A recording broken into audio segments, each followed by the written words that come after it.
വീണ്ടും ഒരു വസന്തം കൂടി. രചനാ സംഭാഷണം രുദ്രപ്രിയ. ഭാഗം 12. കരുണാകരമേനോൻ മകനെ ചേർത്ത് പിടിച്ചു.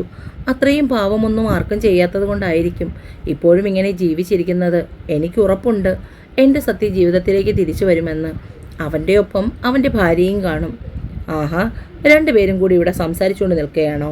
ഞങ്ങളെല്ലാവരും ഇറങ്ങി. രവിയുടെ ശബ്ദം കേട്ടാണ് മാധവൻ അച്ഛനിൽ നിന്നും അകന്നു മാറിയത്. നേരെ ഒരുപാടായി ഏട്ടാ, നമുക്ക് രാഹുകാലത്തിന് മുന്നേ ഇറങ്ങാം. എല്ലാവരും കൂടി കാറിലേക്ക് കയറി. ശ്രീനന്ദയുടെ വീട്ടിലെത്തിയപ്പോൾ ഏകദേശം 11 മണി കഴിഞ്ഞു. ഗേറ്റിനുള്ളിൽ കാർ പാർക്ക് ചെയ്ത് ആദ്യം ഇറങ്ങിയത് കരുണാകരമേനോനായിരുന്നു. കാറിൽ നിന്നിറങ്ങുന്ന ആളെ കണ്ടപ്പോൾ തന്നെ രാഘവൻ്റെയും ശിവൻ്റെയും മുഖം വിടർന്നു. ബന്ധുക്കളിൽ ചിലരുടെ മുഖം കറുത്തു. നന്ദയെ കാണാൻ ഒരു കൂട്ടർ വരുന്നെന്ന് കേട്ടപ്പോൾ ഏതെങ്കിലും അയ്യോപാവം കേസായിരിക്കുമെന്ന് കരുതി. അവളെ പഠിപ്പിച്ച് നഴ്സാക്കിയത് തന്നെ ബന്ധുക്കൾക്ക് സഹിക്കാൻ വയ്യ. സുഭദ്രയുടെ ചെറിയമ്മയുടെ മകൾ രമണിക്ക് ഏകദേശം സുഭദ്രയുടെ പ്രായമാണ്. ഭർത്താവ് സുഗതൻ മരിക്കുമ്പോൾ മകൾ നളിനിക്ക് 10 വയസ്സ് പ്രായമായിരുന്നു. ഭർത്താവിൻ്റെ മരണത്തോടെ രമണി അമ്മയോടൊപ്പം താമസമാക്കി. പഠിത്തത്തിൽ നളിനി വളരെ മോശമായിരുന്നു. നളിനിയും നന്ദുവും സമപ്രായക്കാരാണ്. പഠിക്കുന്ന സമയം തൊട്ടേ എന്ത് കാര്യത്തിലും രമണിക്ക് നളിനിയെ നന്ദുവുമായി മത്സരിപ്പിക്കുക ശീലമായിരുന്നു. എന്നാൽ നളിനി രമണി ഉദ്ദേശിച്ചതുപോലെ മുന്നോട്ട് വന്നില്ല. അവൾക്ക് പഠിത്തത്തേക്കാൾ പ്രിയം TV പരിപാടികൾ കാണാനും മറ്റു പലതിനോടുമായിരുന്നു. 10ാം ക്ലാസ് ജസ്റ്റ് പാസ്സായതും അവളെ തയ്യൽ പരിശീലിപ്പിക്കാൻ രമണി തീരുമാനിച്ചു. ഏതൊരു മാതാപിതാക്കളെയും പോലെ തൻ്റെ മകൾ നല്ല നിലയിലെത്തണമെന്ന് അവൾ ആഗ്രഹിച്ചു. അവിടുന്നും ഇവിടുന്നും കിട്ടിയ അറിവ് വെച്ച് മോളെ ഫാഷൻ ഡിസൈനറാക്കാൻ വിട്ടതാണ്. ടൗണിലേക്കായിരുന്നു. ആദ്യമൊന്നും കുഴപ്പമില്ലായിരുന്നു. പോകെ പോകെ പെണ്ണിൻ്റെ രീതി മാറി. ബസ്സിലെ കിളിയുമായി സൗഹൃദത്തിലായി. ഒടുവിൽ ഒരു ദിവസം അവൻ്റെ ഒപ്പം ഇറങ്ങിപ്പോയി. ഇപ്പോൾ ദാരിദ്ര്യവും കഷ്ടപ്പാടുമാണ്. എങ്കിലും അവരുടെ സ്വഭാവത്തിന് മാറ്റമൊന്നുമില്ല. അവരുടെ മുഖം കറുത്തു. ഈ പെണ്ണിന് മാത്രം എന്താ ഇങ്ങനെ നടക്കുന്നത്? അവളുടെ കാര്യങ്ങളെല്ലാം വളരെ ഭംഗിയായി നടക്കും. കുടുംബത്തിൻ്റെ ഐശ്വര്യം അതാണ്. കണ്ടില്ലേ വന്നിരിക്കുന്നവരുടെ മുഖത്തെ സന്തോഷം. എന്തായാലും പുളുങ്കുമ്പ് തന്നെയാണ് പെണ്ണിന് കിട്ടിയത്. അവരുടെ മനസ്സിലെ വിഷമം മുഖത്ത് തെളിഞ്ഞു. വലിയ പരിചയപ്പെടുത്തലുകളൊന്നും തന്നെ രാഘവൻ്റെയും സുഭദ്രയുടെയും ഭാഗത്തു നിന്നും ഉണ്ടായില്ല. വിവാഹത്തിന് വലിയ ആർഭാടമൊന്നും വേണ്ടെന്ന് നമ്മൾ തീരുമാനിച്ചതുപോലെ തന്നെ കാര്യങ്ങൾ മുന്നോട്ട് പോകട്ടെ, അല്ലേ രാഘവ? മാധവൻ്റെ ഭാഗത്തു നിന്നുള്ള ആ ചോദ്യം കേട്ടപ്പോൾ സമ്മതമെന്നവണ്ണം രാഘവനും സുഭദ്രയും തലകുലുക്കി. അമ്പലത്തിൽ താലികെട്ടും രജിസ്റ്റർ ഓഫീസിൽ വെച്ച് ബാക്കി ചടങ്ങുകളും. അതെന്തൊരു ഏർപ്പാടാണ് രാഘവ? നിനക്ക് ഒരുപാടൊന്നുമില്ലല്ലോ. ഒരു പെൺതരി മാത്രമല്ലേ ഉള്ളൂ. അതിൻ്റെ വിവാഹം നാടറിയുമെണ്ണം നടത്തിയാൽ എന്താ? ഇതെന്തൊരു നാട്ടുനടപ്പ്? രമണിക്ക് അടക്കി വെക്കാൻ കഴിയാതെ വന്നപ്പോൾ അവൾ അറിയാതെ വിളിച്ചു ചോദിച്ചു. അത് കേട്ടപ്പോൾ കൂടെയുണ്ടായിരുന്ന 1-2 ബന്ധുക്കൾ കൂടി മുറുമുറുക്കാൻ തുടങ്ങി. ചെറുക്കൻ്റെ വീട്ടുകാരെ കണ്ടിട്ട് നല്ല സാമ്പത്തിക സ്ഥിതിയാണെന്ന് തോന്നുന്നു. നിങ്ങൾക്ക് എന്തെങ്കിലും ബുദ്ധിമുട്ടാണെങ്കിൽ അവരെ ഒറ്റെടുത്ത് നടത്തട്ടെ. അഭിപ്രായങ്ങൾ പല വഴി ആയപ്പോഴേക്കും രാഘവന് സംസാരിക്കാതിരിക്കാൻ കഴിഞ്ഞില്ല. തൽക്കാലം ചെറിയ രീതിയിൽ മതിയെന്ന് ഞാൻ തന്നെയാണ് പറഞ്ഞത്. അതുകൊണ്ട് മറ്റഭിപ്രായം ഇനി ആരും പറയേണ്ട കാര്യമില്ല. വിവാഹം ക്ഷണിക്കുമ്പോൾ വന്ന് സഹകരിക്കാൻ പറ്റുന്നവർ മാത്രം വന്നാൽ മതി. എല്ലാവരുടെയും സംസാരം അവിടെ നിർത്തുന്നതിന് വേണ്ടി തന്നെയായിരുന്നു രാഘവൻ അങ്ങനെ പറഞ്ഞത്. എന്നാൽ പിന്നെ ഇനി നമുക്ക് ഭക്ഷണം കഴിക്കാം. എല്ലാവരെയും ഡൈനിങ് ഏരിയയിലേക്ക് ക്ഷണിച്ചു. വാഴയിലയിൽ വിഭവസമൃദ്ധമായ ആഹാരം വിളമ്പി വെച്ചു. വന്നവരൊക്കെയും വളരെ ആസ്വദിച്ചു തന്നെ ഭക്ഷണം കഴിച്ചു. അവരുടെ മുഖത്തെ സംതൃപ്തി കണ്ടപ്പോൾ തന്നെ എല്ലാവർക്കും സന്തോഷമായി. ഭക്ഷണം കഴിച്ചു കഴിഞ്ഞ് അല്പനേരം കൂടി അവിടെ ഇരുന്ന് കൊച്ചു വർത്തമാനം പറഞ്ഞതിന് ശേഷമാണ് എല്ലാവരും യാത്ര പറഞ്ഞത്. പിന്നീട് കാര്യങ്ങളെല്ലാം വളരെ ദ്രുതഗതിയിലായിരുന്നു. സത്യയ്ക്ക് മാത്രം പ്രത്യേകിച്ച് യാതൊരു വിചാരവുമില്ല. അമ്മയെയും അച്ഛനെയും സാരംഗിനെയും മാത്രമാണ് അവൻ്റെ ഏത് കാര്യത്തിനും ആശ്രയിക്കുന്നത്. മുത്തശ്ശനെ കാണുന്നതും അദ്ദേഹം അവൻ്റെ മുറിയിൽ ചെലവഴിക്കുന്നതും ഒന്നും സത്യയ്ക്ക് ഇഷ്ടമല്ല. ഒരിക്കൽ രവിയോടും ലതയോടും റൂമിൽ നിന്നും പുറത്തേക്ക് ഇറങ്ങിപ്പോകാൻ ബഹളം വെച്ചു. അവരെ 3 പേരെയും മാത്രം ഇപ്പോൾ അടുപ്പിക്കില്ല. കരുണാകരമേനോനും രവിക്കും ലതയ്ക്കും ഒക്കെ അതിൽ വിഷമമുണ്ടെങ്കിലും അവൻ്റെ അസുഖത്തെക്കുറിച്ച് ഓർക്കുമ്പോൾ അവരാരും അത് പുറത്തു കാണിക്കില്ല. തങ്ങളുടെ സത്യയെ അറിയാൻ പാടില്ലാത്തതല്ലല്ലോ. വിവാഹം കഴിഞ്ഞ് നന്ദു കൂടി ആ വീട്ടിലെത്തി കഴിയുമ്പോൾ അവളോട് ഇനി സത്യ എങ്ങനെയാണോ പെരുമാറുന്നതെന്നുള്ള ഭയം എല്ലാവരുടെയും ഉള്ളിലുണ്ട്. പരസ്പരം അങ്ങോട്ടും ഇങ്ങോട്ടും അതിനെക്കുറിച്ച് സംസാരിക്കുന്നുമുണ്ട് എല്ലാവരും. നല്ലത് വരുന്നതിനു വേണ്ടി പ്രാർത്ഥിക്കാമെന്ന് കരുണാകരമേനോൻ്റെ പറച്ചിൽ കേൾക്കുമ്പോൾ ആ സംസാരം അവിടെ നിൽക്കും. കാര്യങ്ങളെല്ലാം നന്ദുവിനോട് നേരത്തെ തന്നെ തുറന്ന് സംസാരിക്കണം. ആ കുട്ടിയോട് മറച്ചു വെച്ചിട്ട് ഒന്നും വേണ്ട. അച്ഛൻ നേരത്തെ പറഞ്ഞു. വിവാഹത്തിനുള്ള തയ്യാറെടുപ്പുകൾ ഇരു കുടുംബങ്ങളിലും തുടങ്ങി. രാഘവൻ സഹകരണ സംഘത്തിൽ നിന്നും ലോൺ എടുത്തും നന്ദുവിൻ്റെ പേരിൽ ബാങ്കിലുണ്ടായിരുന്ന കുറച്ച് കാശെടുത്തും സുഭദ്രയുടെ കുറേയേറെ ആഭരണങ്ങൾ നന്ദുവിൻ്റെ കയ്യിലുണ്ടായിരുന്നു. അവയെല്ലാം മാറ്റി വാങ്ങി വിവാഹ സാരിയും എടുത്തു.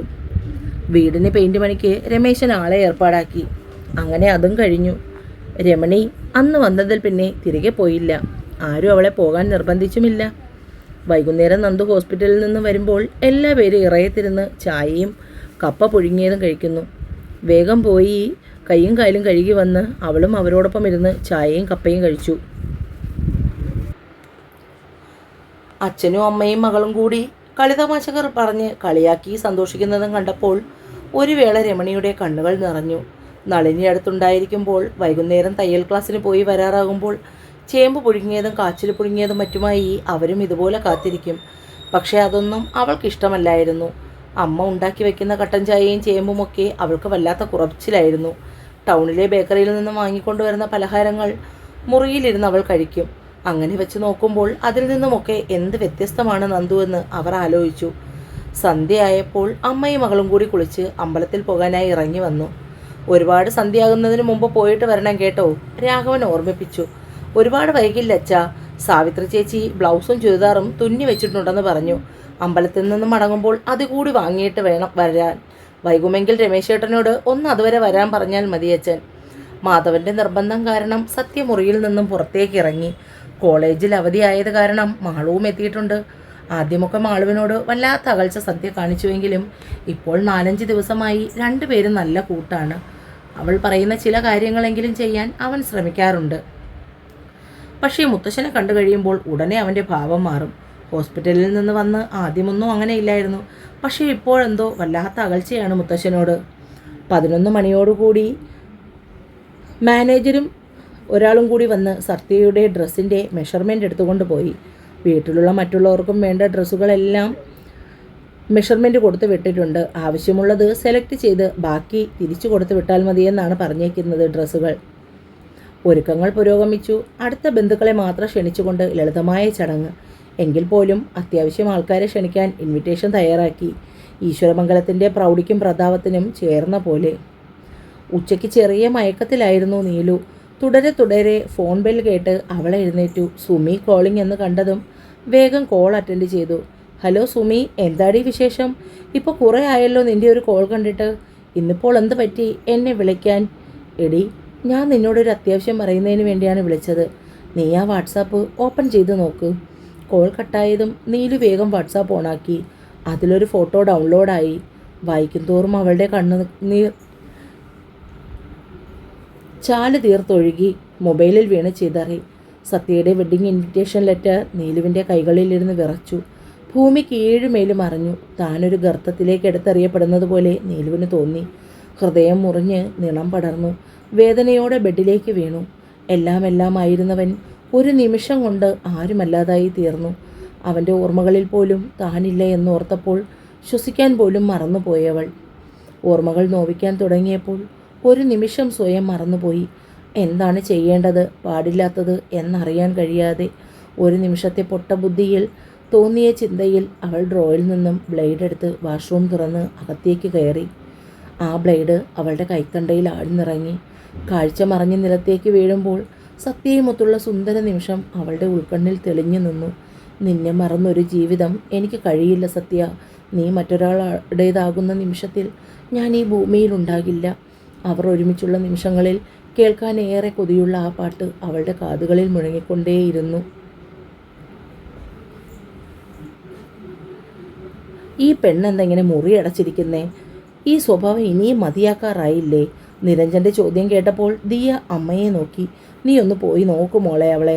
അച്ഛൻ കഴിക്കാൻ വരുമ്പോൾ ആകെ ദേഷ്യമാകും. അമ്മ പറയുന്നത് ശരിയാണെന്ന് തോന്നിയ ദിയ വേഗം സ്റ്റെയർ കയറി മുകളിലെ നീലുവിൻ്റെ മുറിയിലേക്ക് പോയി.